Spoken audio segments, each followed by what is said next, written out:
What's up, NFL fans? I'm Emery Hunt, the czar of the playbook, and don't forget to check out and purchase your copy of our latest football game plan book, Stiff Arming Football Myths. We have these available in both PDF and paperback form.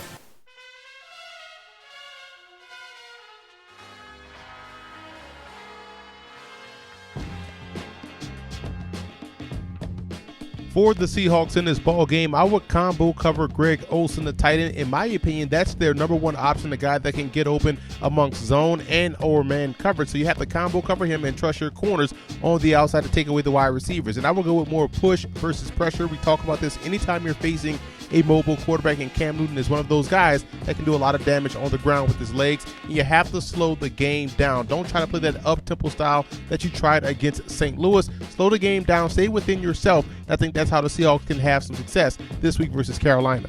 And for the Panthers in this game, I will go with more ace personnel. That's getting double tight end sets on the football field, expanding that Seahawks defense. That way you still can be able to run your inside zone and your inside gap plays with success. And you can't get reached in the running game defensively. Those defensive ends have to anchor down, set the edge, and allow those inside backers to make the play at or behind the line of scrimmage. And this offense has to be able to convert on third down. So you have to stay ahead of the chains and move this football down the field and convert against Seattle if they want to have some success.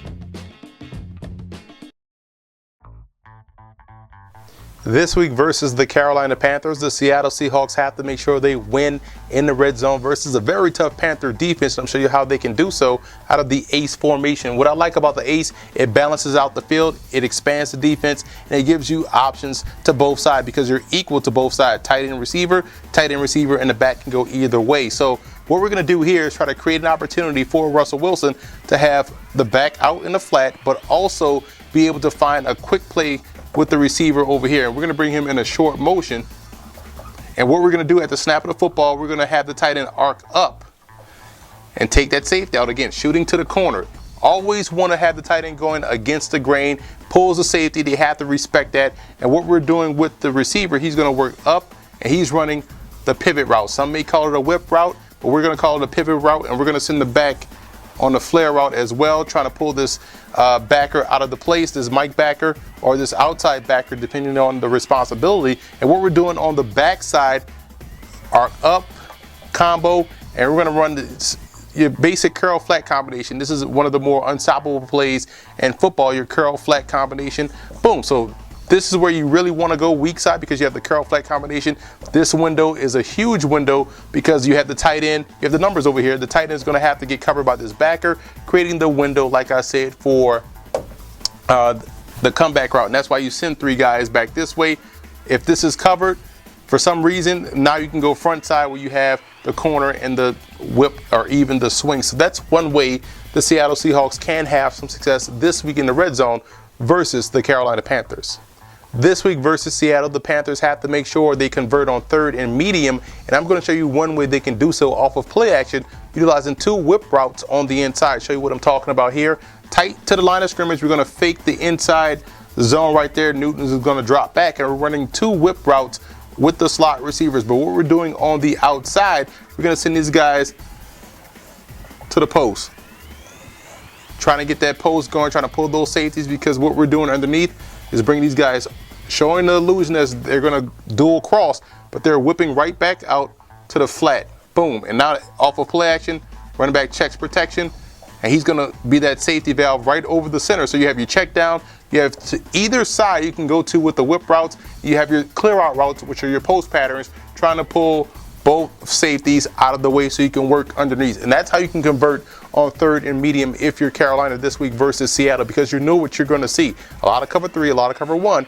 That's one way you can defeat that if you're Carolina.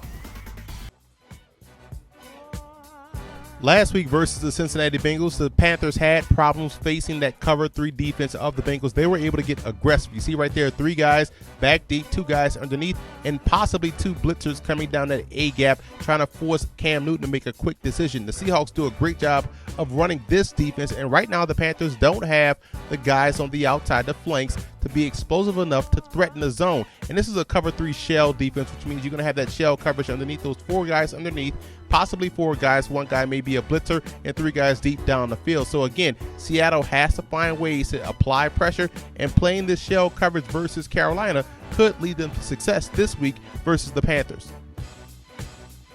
This week versus the Seattle Seahawks is important for the Panthers to be able to stop the zone read, and I think they can do so. They have to close the back door on Russell Wilson. They can do it by using what is called gap exchange. Now, what the Seahawks are trying to do in their zone read, they're trying to block down, get the defensive flow one way, blocking down on the end man of the line of scrimmage, having your tight end get a chip, work up to the linebacker, inviting pressure by that defensive end. You want to get him to fly up the field, so that way you create a huge lane for Russell Wilson or the running back for the cutback. But what you can do as far as gap exchange is concerned, take your defensive end, cross the face of the tight end, and have him fully and solely responsible for the running back, and allow your linebacker to go and exchange his gap, and now he's responsible for the quarterback, and that's how you can slow down the zone read. You have to give clear assignments to what guys can do. In a gap exchange defense, you're allowing guys to just do one thing, and that should allow them to be much more effective.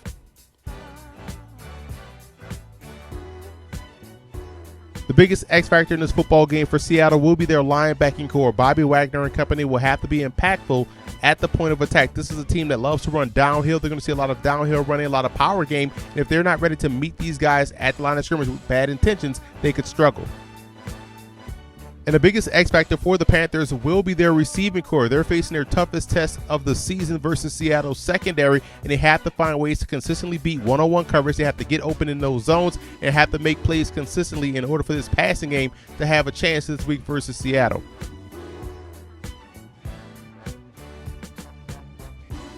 I like Seattle in this ball game. In order to knock off the Seahawks, you have to be a well-balanced offensive attack, and right now the Panthers are struggling to run the football with any level of consistency, and I think that plays right into the hands of what Seattle does well, which is shut down you on the flanks, and I think they'll do a great job versus this Panthers receiving core. So I like Seattle to take care of business this week versus Carolina.